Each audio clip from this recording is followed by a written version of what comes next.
आज के एरा में बिना वेबसाइट के बिजनेस करना लगभग इम्पॉसिबल है। हर बिजनेस को एक वेबसाइट चाहिए। हम भी हमारे बिजनेस के लिए एक वेबसाइट बनवाते हैं, पर कई बार वो छोटी छोटी गलतियां हो जाती है जिसके कारण हम उस वेबसाइट से बिजनेस जनरेट नहीं कर पाते और ट्रैफिक नहीं लेके आ पाते। तो आज हम चेक करेंगे कि क्या हमारी वेबसाइट में वो मिस्टेक्स हैं जिनके कारण हमारा बिजनेस हैम्पर हो रहा है।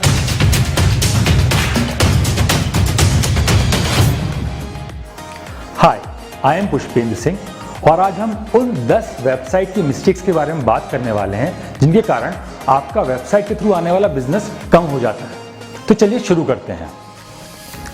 तो जो सबसे पहली मिस्टेक हम करते हैं एक वेबसाइट में वो रहती है कि हम हमारा गोल डिसाइड नहीं करते कि एक्चुअली में वेबसाइट से चाहिए क्या।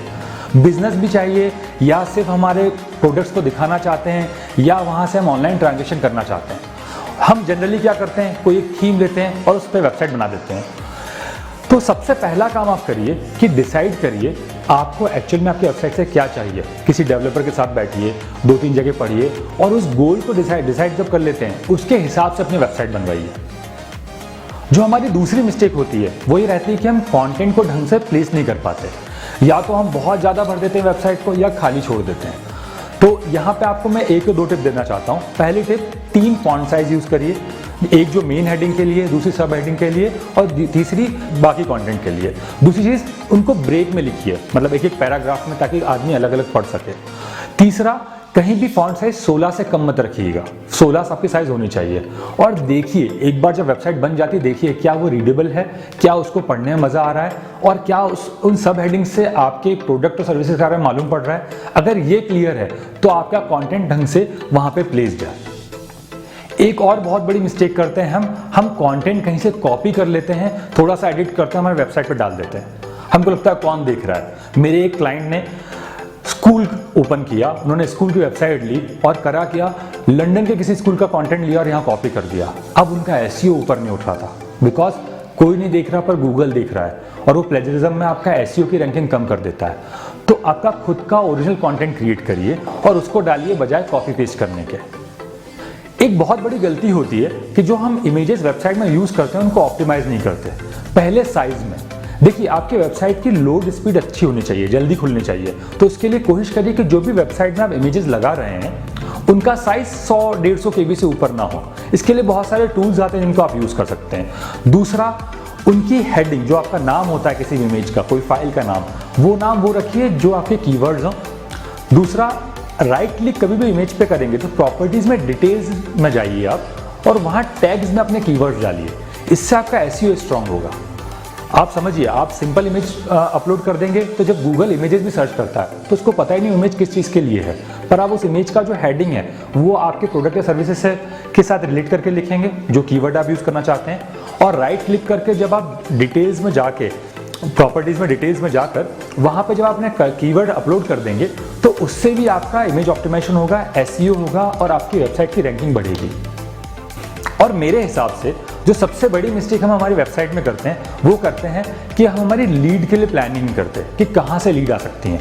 मैं जितनी वेबसाइट देखता हूँ उसमें 95% वेबसाइट में सिर्फ एक कॉन्टेक्ट अस का फॉर्म होता है, उसके अलावा कुछ भी नहीं होता जहाँ से यूज़र आपसे कॉन्टेक्ट कर सके। इसकी जगह आप बहुत सारी चीज़ें यूज़ कर सकते हो। आप फ्री ई बुक्स डाल सकते हो, आप कुछ एनालिसिस की दे सकते हो अपने कस्टमर या क्लाइंट को या ऑडियंस को। आप side by side live chat लगा सकते हैं, आप व्हाट्सएप फॉर बिजनेस कनेक्ट कर सकते हैं। आपको सोचना पड़ेगा आप किस किस तरीके से आप लीड जनरेट कर सकते हैं। जितने ज़्यादा ऑप्शन देंगे उतना फ़ायदा होगा। प्लस आपकी हर सर्विस और प्रोडक्ट के जो पेजेस हैं उनके ऊपर भी कॉन्टेक्ट का फॉर्म होना चाहिए या लाइव चैट होनी चाहिए ताकि आपसे लोग कॉन्टेक्ट कर सकें। इंडिया में 80% ट्रैफिक जो आपकी वेबसाइट पे आता है वो मोबाइल के थ्रू आता है और हम जो सबसे बड़ी गलती करते हैं कि हमारी वेबसाइट को मोबाइल फ्रेंडली नहीं बनाते, मोबाइल ऑप्टिमाइज नहीं बनाते। इसका मतलब जब आप उसको मोबाइल पे खोलते हैं तो उसका यूज़र एक्सपीरियंस बिगड़ जाता है। तो जो सबसे पहला काम करना है, चेक करिए कि आपकी वेबसाइट मोबाइल पे कैसी दिखती है। और आपको चेक करना है एंड्रॉयड मोबाइल पे, आईफोन पे और टैब पे, तीनों जगह देखिए कि हर फंक्शन ढंग से चल रहा है, सोशल मीडिया लिंक्स चल रहे हैं, फॉर्म ढंग से चल रहा है या नहीं चल रहा। बिकॉज हो सकता है कि वो 80% जो आपका ट्रैफिक है वेबसाइट पे आने का वो इनके कारण कम हो रहा हो, आ नहीं पा रहा हो। एक और हमारे से मिस्टेक होती है हमारा वेबसाइट का लोडिंग टाइम।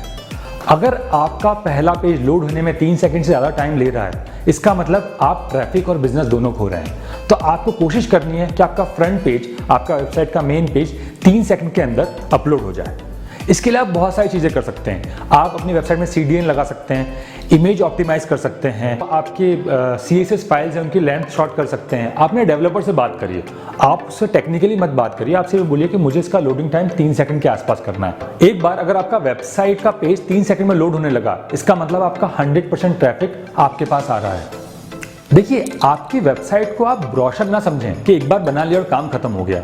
आपको उसको रेगुलर अपडेट करना है, कुछ ना कुछ अपनी वेबसाइट पे हमेशा अपलोड करना है। इसके 2 रीजन है। पहला, जनरली एक यूजर कुछ भी बाय करने से पहले आइदर अ सर्विस और प्रोडक्ट करीबन 1.5 घंटा ऑनलाइन गुजारता है, तो उस टाइम आपकी वेबसाइट पे इतना कंटेंट होना चाहिए वो पढ़ सके।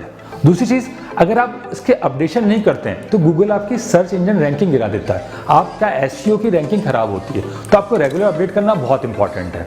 अब इसके लिए आप बहुत कुछ कर सकते हैं। हम महीने में 2 या 3 बार ब्लॉग अपलोड कर सकते हैं, कुछ फ्री मटेरियल दे सकते हैं, कुछ ईबुक अपलोड कर सकते हैं, आप अपने वीडियोस डाल सकते हैं, कस्टमर के टेस्टिमोनियल डाल सकते हैं। ये आपको डिसाइड करना है कि कैसे आप उसमें रेगुलर अपडेट करें। अगर महीने में 2 से 4 बार कुछ अपलोड कर रहे हैं तो ये बहुत अच्छा तरीका है आपकी वेबसाइट को लाइव रखने का। एक और बहुत छोटी सी मिस्टेक हम करते हैं कि हमारी वेबसाइट में SSL सर्टिफिकेट नहीं लगवाते हैं। अब SSL सर्टिफिकेट क्या होता है, जब आप एड्रेस बार में अपना URL देखते होंगे तो आगे कई URL पे जैसे फेसबुक है, HDFC बैंक है, एक लॉग दिखता है, जिसका मतलब आपका डेटा सिक्योर है। अगर आप कुछ ट्रांजेक्शन कर रहे हैं तो आपका और आपके ऑडियंस का दोनों का डेटा सिक्योर होता है SSL सर्टिफिकेट से। दूसरी चीज, गूगल SEO रैंकिंग के लिए भी SSL सर्टिफिकेट कंपलसरी कर चुका है। गूगल में अगर आप एडवर्ट चला रहे हैं तो आपकी कॉस्ट पर क्लिक बढ़ जाएगी अगर SSL सर्टिफिकेट नहीं है। तो ये बहुत छोटा सा खर्चा है, पर अपने डेवलपर को बोलकर SSL सर्टिफिकेट जरूर लगवाएं। और आखिरी चीज, देखिए, हम वेबसाइट बना रहे हैं ताकि लोग गूगल पर सर्च करें और हम तक पहुंचे। तो यहाँ पे आपको 2 चीज याद रखनी है कि जब भी आपकी वेबसाइट बने तो आपके डेवलपर से कह के robot.txt और साइट मैप दोनों गूगल वेबमास्टर पे अपलोड कराएं।